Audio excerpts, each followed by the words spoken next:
Hey guys, Mina here. Just jumping in here to let you guys know we have something so exciting. It's a free masterclass and we created it just for you right now. We keep getting questions. How do I pivot and sell right now? The number one question we get is, how can I make more sales? And so we want to teach you how to create a plan to boost your sales and grow your business right now. So if you want this totally free masterclass that we've created for product-based businesses, head over to pivotandsell.com. We'll see you in there. Welcome to the Product Boss Podcast, where we help product-based businesses grow their sales and improve their strategies. Hey everyone, I want to introduce you to my co-host and biz bestie, Minna an Amazon guru that has built a multi-six-figure product-based business. And introducing the other half of the Product Boss, Jacqueline Snyder. She has helped launch and grow over 500 fashion apparel and accessory brands, even one of her own. And together, we share our inventory of secret weapons that will help you dig deep and do the work it takes. Are you ready? Let's build together. Hey, everybody, and welcome to another episode of the Product Boss Podcast. I'm your host, Jacqueline Snyder, with my awesome co-host, Minna Kunlo-Sitep. Hey, Minna. Hey, Jacqueline. So today we are joined by a very special guest. We have Jahaan Blake, and she is the CEO and founder of the J. Blake Group, and she's the host of Game of Her Own podcast. So welcome to the podcast, Jahaan. Hi, thanks for having me. We're so glad to have you. So as an introduction to our listeners, tell us a little bit about your business and what you do. All right. So I started my business, the J. Blake Group, about 4 years ago. Took a leap of faith from working in corporate and sports and decided that I wanted to go out on my own. So to take a step back on how I kind of got there, I started my career in sports. My first job was with the Boston Red Sox. And then, I still pinch myself. I still have the first ID and the picture that I got. And I remember getting a key fob and they would let me in the building whenever I wanted to. It was one of those moments that I'll never forget. Some people, big day, and they talk about it being their wedding. For me, my big day was getting my first job in sports and being able to come and go as I please at Fenway Park. So I worked at Fenway Park for 8 years, loved it. What I noticed about myself is I like going in, solving problems, and then moving on. So I felt like I was maintaining a program. So I kind of I think I need something else. I want to do something different. And so I followed my boss out to LA to work for the Dodgers. Same thing there, made some strides. Unfortunately, the owners got a divorce and it was an ugly time for our organizations. So I was only in LA for a year. And then I moved out here to where I am now in Chicago to work for the Cubs. So all under that same umbrella of customer experience, fan experience. How do we make sure all of the frontline staff, the employees, are marching under the same umbrella, right, and are aligned to the brand promise? So after about 5 years with the Cubs, I realized I don't want to move again. I met my now husband. I was ready to just settle down and start moving around the country. And I thought, it's time. It's time to start my own business. I've always wanted to do it. I have become an expert in the fan experience, and I noticed that I can go to a team, go get work done for them for a year on a project, and then be gone and move to the next team and just travel. So I was ready to do that, and then self-doubt creeped in just a little bit, and somebody gave me advice that spoke to that fear that I was having at the time and told me, before you are a consultant, you should go get consulting experience. So I was like, yes, you're right. Because I just held on to that. And I was like, of course, if I do that, then I'll be better and smarter and faster and be able to do all the things. And I got a job with Deloitte, which is no easy thing to do. So I am proud that I got a job at Deloitte, but it was not the place for me. Great organization, not a place for me to thrive. So I was only there for a year before I resigned and left. And then I took that leap of faith. I was on the phone with a friend. I was sitting under a hairdryer and I told her, I was like, I was joking. Do you want to hire a contractor for 6 months to help you on Super Bowl? And she kept calling me. And I was like, what? I'm under the dryer. And she's like, we need your help. She's like, we just won a new piece of business. my boss loves you. The NFL knows who you are as well. So if you want out, you want to start your own business, I have your first contracts for you. And then the rest is history. So I started my own consulting business, work with organizations, sports organizations, to help them align all their frontline staff to their brand promise. So think ushers, ticket takers, food and beverage people, retail. So I go in, work with them. And then I noticed after a while that I was missing the helping my employees, right? So I only had contractors working for me. So I was missing the people coming to my office, asking for help. And I missed helping people grow within an organization and get exactly what they wanted out of their career. So a year ago, I said, well, just open another part to your business. It's your business. You can do whatever you want. So I started another part and I opened a career coaching side to the business. So I work with women who are in the sports industry or aspiring to be in the sports industry, and I help them take their career to the next level. And I've been doing that for about a year. And I will say that is right now, that's where I'm focusing all my time due to the uncertain times that we're dealing with and no sports. So I will say it's the one thing that brings me so much joy. I mean, so fortunate that you had that idea a year ago to sort of develop that part of the business, since sports are shut down right now. And that is Game of Her Own podcast is directed to that, correct?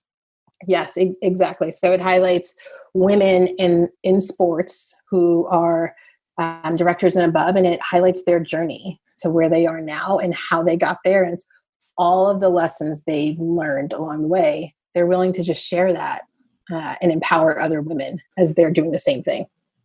And so when we met you, I think we were following you on Instagram. I'm not really sure, but you were in our world, and I was just so in awe of the work you're doing, because you were working with women in a very male-dominated world, and they have their places in power, but then there's also a lot of mindset that happens. And Minna and I are seeing that a lot also within the really high-level women that we're coaching, that no matter what, there's mindset that kicks in. And so wanted to talk to you a little bit more about the mindset of women in business, mindset of women in these positions of power ultimately. And I think a lot of times we also doubt ourselves, like, should I be a business owner? Am I a business owner? I didn't go to school for this. I was reading a book the other day, a business book, and every reference they made was to a male founder. I was like, they don't have a single option here for me to look at a woman that's done something. So I think even in these business books that we recommend, they're oftentimes not written by women or for women or highlighting women. So I wanted to jump into that with you. Mm-hmm. Yeah, that's a tough one. I would have put that book away. Yeah, I think, speaking about mindset issues, I think that that's what women, we're kind of trained in a certain way to self-doubt ourselves a little bit more than our male counterparts.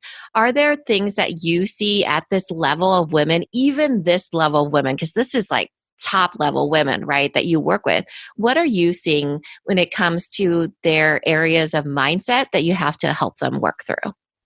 It's interesting. So the work I do with the women are anywhere from, coordinator to a brand new executive, right? And so it's the group of women who are just ambitious, high achieving, and are ready to take their seat at the table or at the executive table, right? They're ready to go in and be known and be recognized for the work that they do. And yes, every single time, all of my clients have mindset issues, right? A lot of it goes to some of the bigger things that I work with them on is just the self-doubt and the imposter syndrome. Like that's a big one. It just, when you're ambitious, I mean, let's be honest, we all have it, right? We all have that self-doubt. We all have that imposter syndrome, and it sneaks up at the worst time. But that's a big one that I work on them with. Also advocating for themselves, right? Not wanting to, how do I ask for the raise, the promotion? How do I ask for more responsibility, right? How do I articulate the value that I bring to the table? That's another big area. Leading a team, that's a tough place because a lot of people want to lead their team and have high performing teams, but they're always missing just a few pieces. They're so simple. They're just missing a few pieces to get them to that next level. And sometimes I've heard this a lot from women, and it doesn't make me mad because I just want to be like, you are amazing. You can do this. They don't think they can do it because they haven't had experience yet leading a team.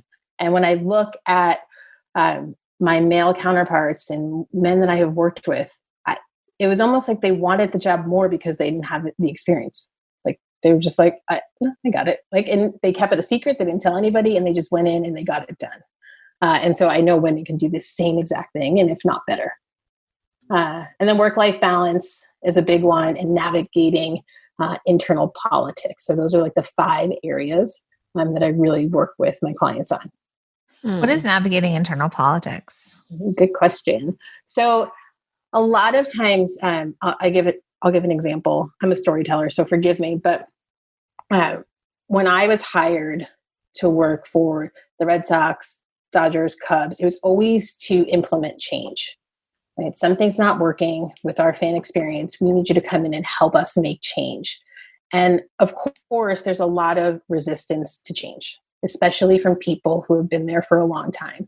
So how do you navigate dealing with the operations VP, right? C-level or director, whatever the level is? How do you navigate working with him? How do you get him aligned to the change? And I'm saying him because in my experience, in my client's experience, it's been men. Right? So how do you align someone to the change that you're trying to make? It's tricky, right? You can't just take them out to lunch and think they're going to be on board with everything you do. So it's trying to get your new ideas, and you're going to have new ideas, and you're going to be so excited, and you did it at your last organization and it was so well received. And then you get to this new place and you're like, no, we've always done it this way. Like, that's not going to work. And they throw something at you that is like rooted in institutional knowledge about the place that you didn't even know. And they just kind of set you off. So I like to help my clients set them up for success when they hit those roadblocks, because they're going to hit them. I feel like this idea of navigating internal politics can be also used within like a husband-wife scenario. Because I feel like we see a lot of times the idea of, and again, we're coming at this right now for women. I know we have a male audience, but right now we're just talking about this. Is like oftentimes our students or clients will have started a business and it was a hobby. They were still able to manage the other things that they were originally doing, or maybe they were working full time. And then all of a sudden this business starts to grow and they have to say like, I'm going to leave my full-time job, or I need more childcare because I'm going to go do this. And you have to kind of navigate that internal politics with like that structure that you initially established with your spouse versus, kind of now. And again, it's kind of rooted in something old school. This is how it was. This was the agreement we had when we started. And now you have a business that you need to lean into. So I feel like that even though maybe a lot of us are, solopreneurs and don't have the VP we have to check in with, I feel like I could apply that to home life. Yes. Yeah, for sure. Because you were talking about the fan experience, right? Aligning the fan experience for the whole company. And I think that when we move from, let's say, solopreneur, the wife that's working, to kind of a CEO of a business that we've built, we have to align the experience for our customers, but we have to do it through our team. And that's been really hard. I even see that with myself, right? I actually never saw myself as a leader until COVID-19 hit. And Jacqueline was like, we're leaders here. We need to help everybody. And for me, I kind of resisted that, just like how everybody resists change some way, shape, or form. I didn't see myself as a leader. Now, I did see myself as a CEO. So that closing that gap for me was a little bit easier because I was like, okay, turns out I, love leading people through coaching and helping them. But I think that's a really big thing with women is that differentiator. They actually have to step into the identity a little bit. And the same way probably with the men that were in that corporation, that they're like, oh, I have to step into this new identity of this business that you want to change, this company you want to change.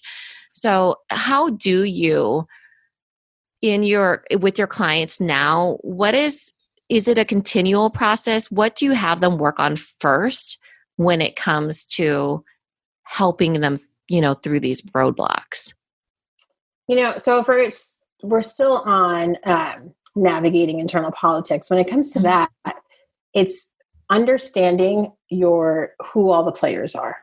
Right. And so I'm a very visual person. So I'm like, okay, let's start to write down the names of who they are. And I have little stick figures and we, like what their title is and what, why do you have to work with that person? Like, why is that important? Why are they important to the success of your job? You can't do it without them. They're not going anywhere. So how does that work? So that's the number one thing. It's understanding who all your major key stakeholders are, major players. And then from there, it's, okay, you have these great ideas, but you came up with them yourself. So I think you got to do a restart almost and take everybody along for the ride, right? So it's not about you like coming in with this great idea and being right. It's you trying to get it right. So let's talk. And like I always tell them to socialize all their ideas, especially with the ones who are going to be your biggest roadblocks. Because then when you start to involve them and it's more of a collaboration versus you dictating the idea. Just because you're the new person with the new fancy title and you get the big budget doesn't mean you get to do all the things that you want to. So once you get them, on your side, then they become your biggest advocate. So they change from your biggest, challenge, roadblocks, your biggest advocate. And that does take time. And what I'll do is, I'll work with my clients on, okay, today we're going to go talk to Bob about, X, Y, and Z. And he's not going, you got to listen, right? You got to go in and listen. Bob's not your boss. He doesn't get to tell you yes or no. And you're just going in through the lens of like learning and talking. You're not asking him if you can do something, but you're asking him for input on what to do. And then you may have to go back the next week. And so that change, everyone keeps saying change takes time. Well, yes, because we're inside trying to work on the people, the key stakeholders that are kind of slowing us down a little bit. And then what does really, I will say truly, when you start to break those people down and get them on your side, it's 95% of the time is fear-based, right? They were resistant to change because of fear, because they didn't understand. They don't have self-awareness in terms of why they're reacting the way they do. So my clients are able to work closer with them as they start to launch these products. And these projects, but you do get really good ideas from these folks as well. Right? So you're saying listening, going in, talking about like maybe the change, listening to their ideas on it, and then you incorporate that in your pitch, or like where does that shift over to? Yes. So they're like, oh yeah, that was my idea. You're a genius. Yes. There have been times that's actually happens where I'm like, I have all these ideas, but I led a group and I knew, I was a new person coming in. Their boss was gone and their program was being folded into mine. And so I just went in with a big whiteboard and just let them talk. And what do you think we should do to improve your program? And so every idea I had, maybe except like 2, they said, but I never once said, oh, I had the same idea. Mm-hmm. Oh, we're already working on that. I just listened and let them talk all about it. And then when we packaged up and like rebranded this program, they felt invested in it. They felt like it was their program. It wasn't the new girls program who was coming in and telling us what to do. She actually asked us what we should do. And we told her, and then they built it, and then they were invested in it and wanted it to succeed, which was good because there was a revenue goal tied to that one. So it was very important. Yeah. I love it. I'm like thinking, how can I manipulate my husband? Thinking all the ideas are his. I think it wasn't manipulation. It was socializing the idea. I think you called it that. And I think it's brilliant because it's like you're getting people to rally behind you. And the more they feel like they have the power to shape what's going to happen, the more possibility that they'll have of rallying behind you, because they're like, ooh, we're headed the same place, but I contributed to that place, But yeah, so smart. And it's really relevant to, we were just telling you that got off some mastermind calls, and one of the masterminders was talking about her team, and she's had this team in place. I know that's another mindset thing, but she's had this team in place operating the way they've been operating forever in their own ways. It's not structured, right? But if she came into it in this way that you're kind of saying, and asked for the feedback and was like, we have to really get some systems put in place. What do you guys see? And again, she may have seen it, she may not have seen it. And then by reflecting it back, then they're invested into this, into the business, into the structure, and kind of leaning in and being like, oh, I was heard, and this is making my job even better. Yes. It's incredible to think that I've watched presidents of organizations have feedback sessions and do all of the talking. So I'll ask you for feedback, but then I'm going to tell you why that's not going to work.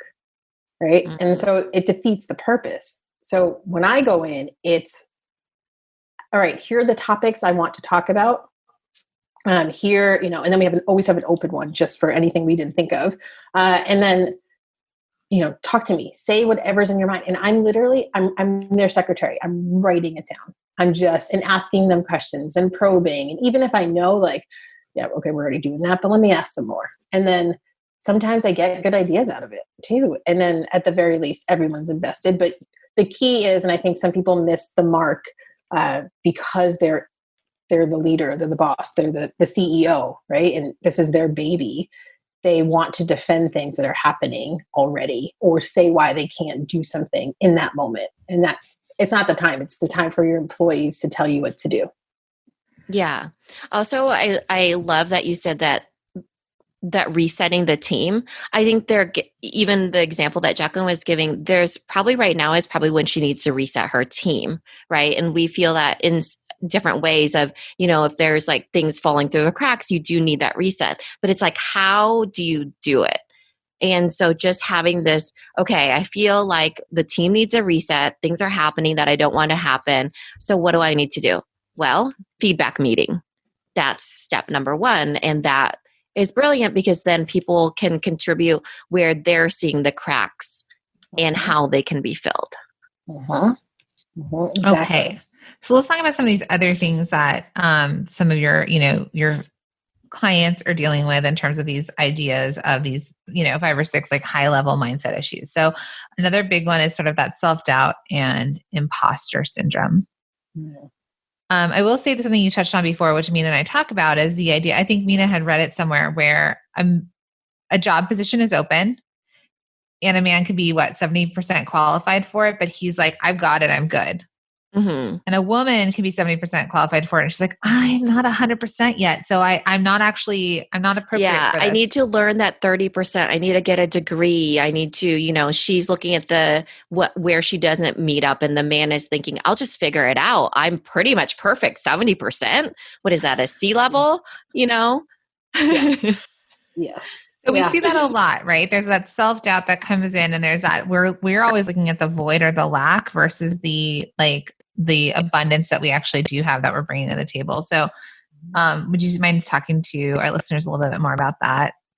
Yes. And I'll start with the story because that's what I do. But so I was in that same boat, right? I was an executive in sports, but I still had self-doubt. And so my time at the Dodgers was over. There was about 15 of us who were out just figuring out what we were going to do next. And I read an article on, a friend sent it to me on ESPN.com about Tom Ricketts, the owner of the Cubs. And he said, I really want to hire a chief hospitality officer to help us at the Cubs. And my first instinct, knowing I have all this experience, my first thing to say was, oh, am I ready for a C-level yet? This probably isn't for me. And luckily my boss at the time uses C-level as well. He was like, yes, this is your job. I was like, okay, you're right. Absolutely. And I emailed the owner there was no job description. I emailed the owner and the president, and then also sent them an overnight letter and had a job interview a week later. And then 2 weeks after that, I had a job.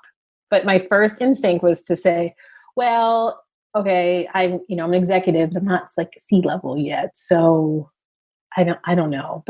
And that's the sort of things I will help my clients work through, right? Whether it's a project or whether you're getting ready to lead a meeting, whatever the case may be, when that self-doubt creeps up. And I can't be there all the time, although all my clients have access to me all the time via Voxer, but still, right? Like I'm not there all the time. And usually self-doubt creeps up when it's like late at night, when you're by yourself.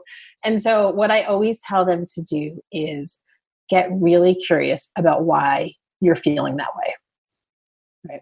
Like, what is it? Like, I didn't do that when I was trying to get that job at the Cubs, but during my time at the Cubs, I started implementing that. For me, it was a time when I had no muscle behind me anymore. I came there on my own. I was the only person there. And so, I started to get curious about why I was feeling the way I do. So that's what I tell my clients. That's the first thing. Don't just pack it up and put it in the back of your heads. It's going to come out even stronger and bigger next time. So get curious, write it down, and then give it a little bit of life. Just talk about it. Right. So for me today, I was nervous before coming on this podcast, and I was walking the dogs with my husband. I was like, let's just go for a walk. And by walk, we just went outside, but still, like, we were standing there and he goes, well, why are you nervous? And I go, I don't know. I feel like I'm going to sound stupid. And he goes, what? And I just started laughing. And he goes, I'm pretty sure they are not going to have a podcast where they try to make you feel stupid. And you know what you're talking about. And I was like, oh yeah, you're right. I'm good. And then I was fine, but I had to acknowledge that I had the feeling. Then I had to say it out loud or write it down if nobody was home. And if I wrote down by myself, I did the same thing. I'm like, you know what you're talking about. This is your business. You got this. But I just acknowledged it. And so I tell people to do that. And then after they have the big meeting or the interview or whatever they do, I always say, write down your biggest win right away, what your biggest win is. And then also say one thing you would do differently. Right. And so what my clients are starting to see is, like, they're starting to see themes emerge. So I have one client, and she's starting to see that she is, she's type A, and she wants to control how every single meeting goes and what people say and how they react to what's going on. And I was like, wow, you've rooted a lot of your happiness and success in what other people feel. I was like, and she's really junior in her career. I was like, it's going to be a long career for you if this is it. Like, we have to spend some time just working through that.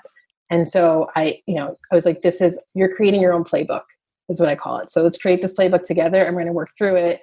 And you're going to look back a year or 2 years from now, and it's going to be a lot easier for you.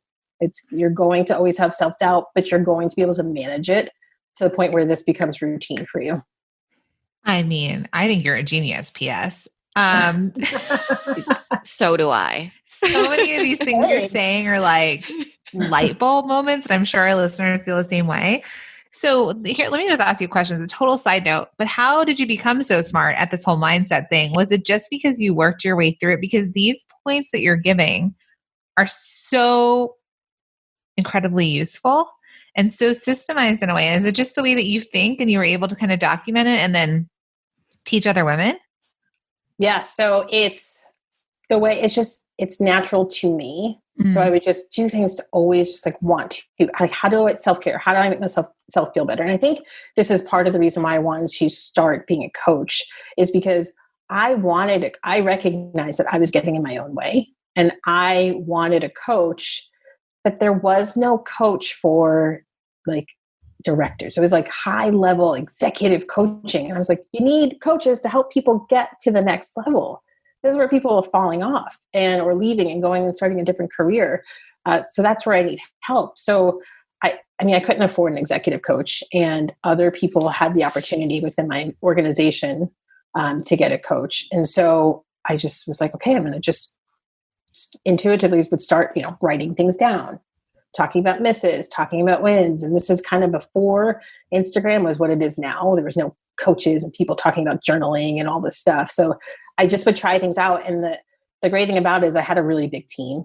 So people who came to me, I was like, hey, I'm trying this. Do you want to do that as well? See if it works, And so I had these, I didn't really realize it at the time, but looking back, I had these like test subjects, including myself, who just kind of worked through these things and realized they work. And then now I get to share them with my clients.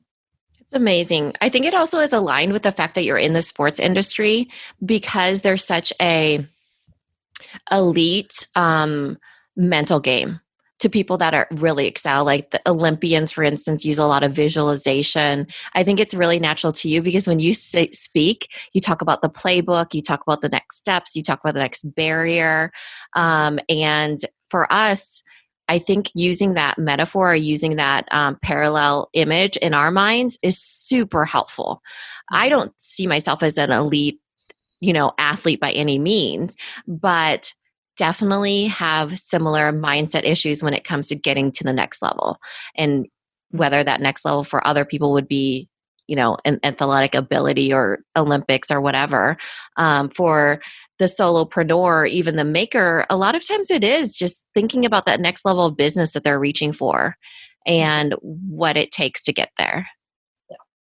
Yeah, I mean, like you're saying, from director to executive, and like how you didn't think that you were C-level, and you're coaching your clients on this level of like basically the what's the word? Corporate. Yeah. So far removed from corporate. So far out of this. But like the corporate mentality, and I think this is something we see within our world, is the maker mentality into boss, or the maker mentality into stepping into their role of CEO of their business in that high level thought process, because they came out at this one point of making and doing all the things of being the person at the craft shows and things like that, to then being able to run a team. So, there's something missing. We don't learn this in school. Mindset's not in school. When I went to fashion school, it was a 4-year.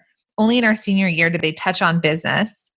And never was it about how to run your own business, how to have your own business, or even like the idea of how to grow, right? They were really trained us into being like, you're going to go be the designer for this company, but not growing. And I know that comes with time. But again, for women, I say, because of my own role models in the past, I didn't actually have female role models of being CEOs, founders, running their own businesses. Women who worked in my world were women who worked at schools as teachers, so I think that these examples, which is why I think I love your podcast, because we also get to see into the mindset of these, like you're dropping names like the Dodgers and the Cubs. I mean, you know what I'm saying? Like, these are like, it's, we can relate and think how big that is. And even at that level, that the mindset stuff is popping up.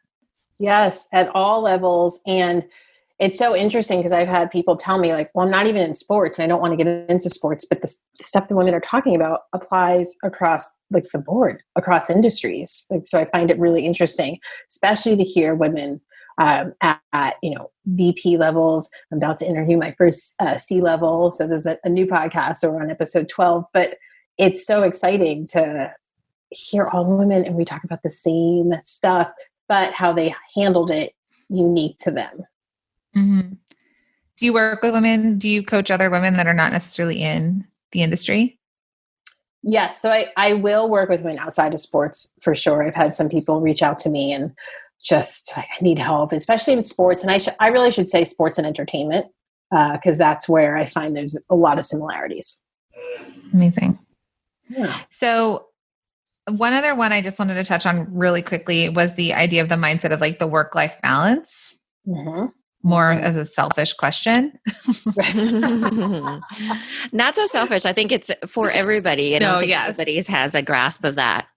Yes. So I like to, when that is a problem that my clients are having, I really like to take a step back, right? Because they're always like, how do I work so much. I don't get to see my husband. My husband's mad. He's going to kill me. Then my boss doesn't care. And it's the business we've chosen. So we're busy. And like, it's just, everything is swirling in their heads. And so I like to take a minute and I'm like, okay, I'm going to ask you to do an exercise.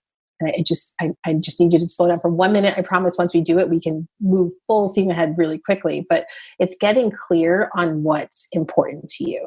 So getting clear on what matters most, and give them this exercise and they start to write all these things down, and then they can see, well, really I can see. So they're finished, they give it to me and I read it, and then I can see what things are important. Is it the salary, or is it your children? Is it is it working every single game? Like, is that something that's super important to you? Somebody who's in baseball, it's 81 home games. So just really understanding how you rank things. And then I can work with the women to figure out how we start to establish some boundaries. Right. So that's the most important thing. So you know what's important to you, because at the end of the day, if you are saying yes to something in your professional life, you're most likely saying no to something in your personal life. So I work with them to figure out what's okay to say yes to, what's okay to say no to, where we can trim some fat here, and just make sure you're doing things that are fueling you and making you feel your best version of yourself. Right? Yeah, I love that.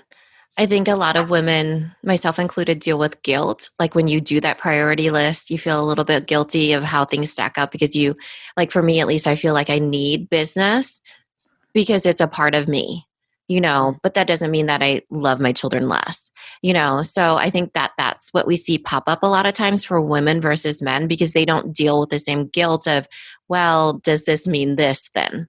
Because you're working all the time, right? And so I love that you say that, because it just gives a little bit of clarity, but a little bit of guilt-free clarity, especially with working with you who understands the industry. And I think that that's sometimes what people need is a little bit of permission and guilt-free clarity when it comes to assessing what their goals are. Because I pretty much will not do anything that's not attached to a goal. And for some people that seems like, ooh, that doesn't seem right, or, a certain way, like how they live their life, for example. Mm-hmm. So, but for the sports industry, there's always goals. Yes. And entertainment. Yes. That's so important. You have to, I love that attaching, you don't do anything that's not attached to a goal. And I actually try to do that in my business as well. Like every single day, like, well, what does this get? Like, how is this helping you, work with more women? How is this helping you get towards your goals? And so, I mean, it's really important to have that. Do you have women that tell you that, like, when they're telling you their priorities or what's important, and they put work at the top above their kids, that, like, do you see that? Or is it like kids then work, but then work is this? And I guess what I'm trying to ask is, like, how do you navigate that when it feels so pulled between, like, especially people who are working in their professional life and trying to build a career, pre kids, and then kids come along, which you want, but then there's the idea of like, well, but I also want to build this business, and like how to navigate that. So I haven't had anybody say work before kids. Do you think men would ever say that? Do you think any? I mean, if it's out of their mouths truthfully, and you did it hour by hour, and you're like, well, this is what you're saying, and they said yes or no, to it, then maybe that's a true representation, right? Hour by hour, this is how you're spending your time. And if I were to discern what your priorities are, here's what they are. And then I think that men would probably be okay with the fact that, oh, it is work because I'm providing. Right. Women would be like, oh my gosh, I'm a horrible mom. Like they would feel completely awful. And I know if you're listening, these sounds like generalizations, but we're having a conversation. Yes, exactly. It's a conversation based off of our own experiences. I do. No. So in terms of women though, saying men first, saying, work first before children. I haven't had that, but I don't want children to impact my career negatively. I have trouble, like the guilt thing is real. Like it's so real. And I don't have kids. And so I have to do a lot of, asking a lot of questions to really get in their head and see where they are. And what I see is everybody is so unique. Everyone has that overarching like guilt issue, but then it's unique. And then we start to break it down. We realize, oh, okay. You want to spend time with it's almost like the same level. You just want to put the same effort you want to into work as you do into your family and your children. And work is very important to you. And so sometimes it's as simple as just outlining what your ideal work week would look like and giving that to your boss. I mean, it's just putting it in writing and testing it out and seeing if that works. Okay, that's it, work. Let's tweak A and B and just finding what works for you, because I'm sure there's lots of, I've seen them all, the different downloads you can have to have have a guilt-free life working with children. And I think it's got to be very specific and very unique to the individual to figure that out. So to our listeners, you guys, what would your ideal work week look like, and give it to yourself? Because most of you probably don't have a boss. If we're talking about No. Give it to your children. They're your bosses. You will go to sleep at this time. You will wake up at this time. You will not bother me in the mornings. I don't know about you, but I got some bosses around here. So funny. And that's a really good point. You do have your children you're working for them and they are your bosses. So it's almost giving yourself some grace too. Yeah. I'm going to try this out. This doesn't work. What was I thinking? Like, they're never going to go to bed at this time. You know what I mean? Like, they're never going to leave me alone in the office during this time. Okay, what do I have to do to tweak that so I can work from home on this day, get work done, but also, keep my kids at bay. And so that might mean something as getting a nanny once a week. Mm-hmm. I just finally told my sister to do it. I was like, just get a nanny, hire them. They're not working because of COVID and everything is closed. So get the nanny from the daycare and you can get some work done. And she's like, oh yeah, I didn't think of that, because she's so into her work and trying to watch a baby at the same time. Yeah. And I would say if that doesn't work, do Jahaan's idea of socializing the idea. If your kids are old enough, sit them down, get their feedback. What time do you think is a good bedtime for you? Oh yeah, 11 p.m. Let's see how that works. And get them to rally behind you. Yes. And the same thing, and involve your husband in that conversation too, right? Like, just get everyone behind that plan. This is the true test right here. And I think also what I'm seeing people having to navigate, depending on where they are, is the idea of working from home and potentially homeschooling from home. And everybody having to navigate this idea of working while your kids are, when before maybe we had our time to work, even if you're like, I work from home, my husband would go to work, I knew my time. So I think it's that idea too of thinking about what would the ideal week look like. Do you want to do bedtimes? Then you're done by bedtime, right? And you do bedtimes. Or do you want to be up and being the one with breakfast? Or do you want to stop work and go have lunch with everybody? So thinking or take full days off, and then kind of deciding. So I love these tips. Like, they're so tactical that you've given. I can only imagine what it's like to work with you, because even just from like a couple tips, it's like, life-changing. Oh, thank you. I'm happy to hear even the women at the elite level are having, because you look kind of from the outside and you think she has it all together. She worked for the Dodgers. She worked for the Cubs. She has this career, and you think, oh my gosh, how does she do it? I must be missing something. Mm-hmm. And you realize that everybody has the same mindset issues within every single industry. And it just happens to be in their own way though, Yes, exactly. And I think the women who we see that are on the executive level and keep climbing are acknowledging those mindset issues and not ignoring them, taking a minute and doing whatever's unique to them to just make sure, okay, I got this issue. I have to figure it out in order to get to the next level. It doesn't have to be 2 years of therapy. Like, it can just be something simple, as I was saying, creating your own playbook, writing it down, meditating, working out more, something that's unique to you that makes you feel better, but just being able to acknowledge it and be self-aware. And that's the key thing I see with all of the women I've been interviewing is, and I've just known in my 18-year career, is everyone's very self-aware. I love that. And working on it. I guess something doesn't get fixed if you don't work on it, I suppose. Seems so simple, but it's so true. It's true. And we're all a work in progress. Like, it is okay. Like, we are not going to be perfect. And that's a big thing I work on my clients with, is letting go of perfection. I am a recovering perfectionist.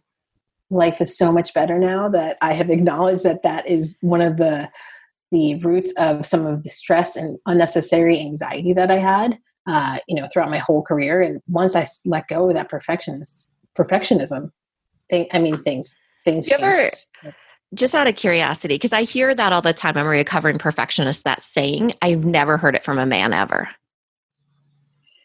No, I have not heard it from a man either. They don't care if they're perfect or not. Exactly. The story earlier. That's right. 70% is good enough, right? Whereas women is like, with women, the moral of the story was, we're always trying to do perfect 100 in order to apply for a job. I don't even know. It might be 110. Yeah. Right. Yes, it is. It's true. And we're so much harder on ourselves as well. Mm-hmm.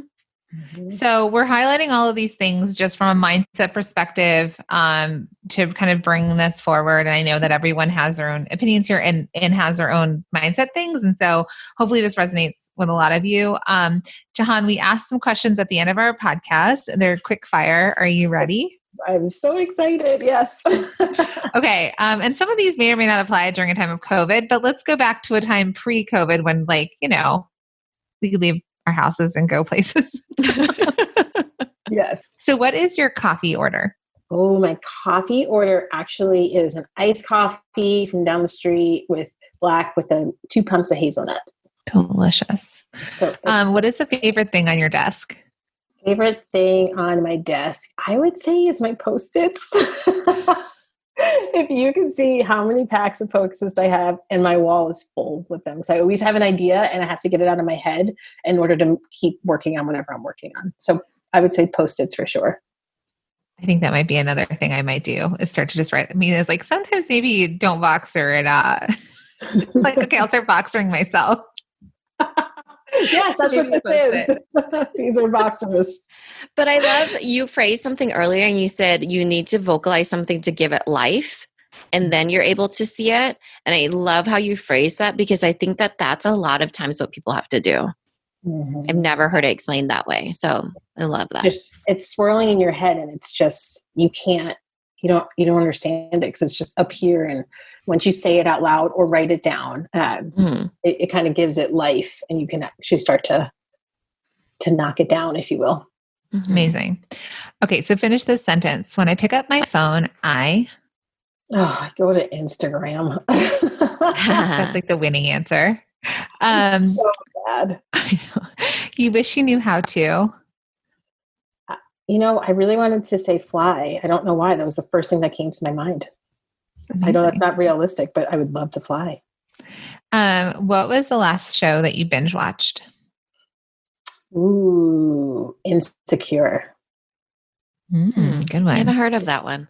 Oh, you have to watch it. It's really good. It's really good.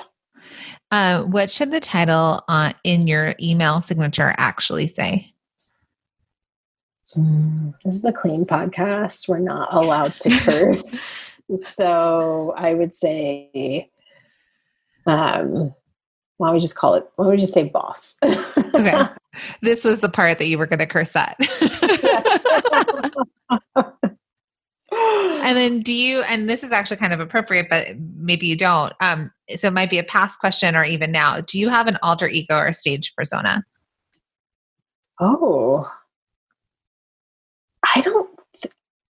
No, I mean, this is it. This is what you get. Same person on stage, on the phone, with my in-law, like the same person all around. Do you think before you started doing this work, when you kind of started moving up in the ranks, did you have to have one to kind of like go into the room and take your ownership of the room? It's a really good question. And I did. And I never liked her. Okay. I never felt like that was authentic. What I was trying to do was be how I thought everyone else was. Well, I didn't think that's how they were. So I was like, well, these people are moving up. This is how I have to act. This is how I have to do and I have to talk. And for crying out loud, it's enough to drive you mad. Like, this is just not who I am. And so you interviewed me, so take it or leave it. But yeah, so I just try to always the same version of me. Amazing. Yeah, love that. And do you have a favorite or most used emoji? Yeah. Yes, it's usually, I have really great friends and family who make me laugh. So it's just the crying, laughing emoji. All of the time. Okay. Awesome. And we very much believe that entrepreneur years are like dog years. You learn a lot very quickly. What would you say to baby Jahaan now that you're further in your career? Do not let go of uncertainty. Just let it go It is okay. And don't eat pizza because you're feeling you can't control the uncertainty. That's why you're eating so much pizza. So that's definitely what I would go back and say. I love that. Well, there's so many quotables in this podcast episode, let me tell you. Yes. Don't eat pizza will not be one of them over my dead body. So thank you so much, Jahaan. Can you tell our listeners where to find you and support you? Yes. So they can find me on Instagram at Jahaan Blake. LinkedIn, I'm on LinkedIn, Jahaan Blake. And then my website is thejblakegroup.com. Okay. Amazing. We'll link that all in the show notes. And thank you so much for being on. This has been incredible. Yes. Thank you for having me. You guys are so much fun. One last thing before you go. We created this podcast as a reminder, you are not alone. Growing a product business is hard and we want to help you through it. So thank you so much for listening. And we truly, truly appreciate it. And we want to give a special shout out to those of you that have left a positive review. Thank you. We read every single one of them, including this one from Maureen of Blythe Baubles. Maureen says, life-changing, real results. Where do I begin about these two truly inspiring and insightful women? Jacqueline and Minna are the perfect combination of smarts, humor, sophistication, empathy, professionalism, and down-to-earth scrappiness. I found them when they were interviewed on another podcast, and since then, I think I have become addicted. Is that weird? Ha! The information they provide in their podcast alone is invaluable, but I highly recommend you also join their Facebook community on Facebook. When I found them, my then side hustle business was floundering and my social media was as well. Not too social. I felt old, out of touch, and not like a real entrepreneur. As I've implemented what they have taught me and been involved with them and those in their community, I not only believe in myself, but I've seen so many positive forward-moving changes in my business. From mindset to systems to sales, the progress is real, and I owe it all to these two women and community they have built. They show up even during a global pandemic. Their direction gets results. Listen to their podcasts, join their social media communities, participate in their challenges. When you can buy their courses, I did, and I am not looking back. Thank you so much, Maureen. I think I might cry. That was seriously an amazing review. So thank you so much to Maureen for leaving that for us. We really appreciate it. Yeah. So thank you. I'm kind of speechless. So as you all know, we love reading these, and these really help us reach more people and help more small businesses, which is our mission. They get to read reviews like this and decide, do they want to listen to this podcast? And Maureen has helped them with that decision. So thank you. Hey guys, wait, before you go, we want to remind you that we've created this incredible masterclass. It is totally free. It is our Pivot and Sell masterclass where we are going to teach you how to create a plan to boost your sales and grow your business right now. You do not want to miss this. It's totally free. So Minna, where should they go? Go to pivotandsell.com and you guys can get that free masterclass and get started on creating a plan to boost your sales right now.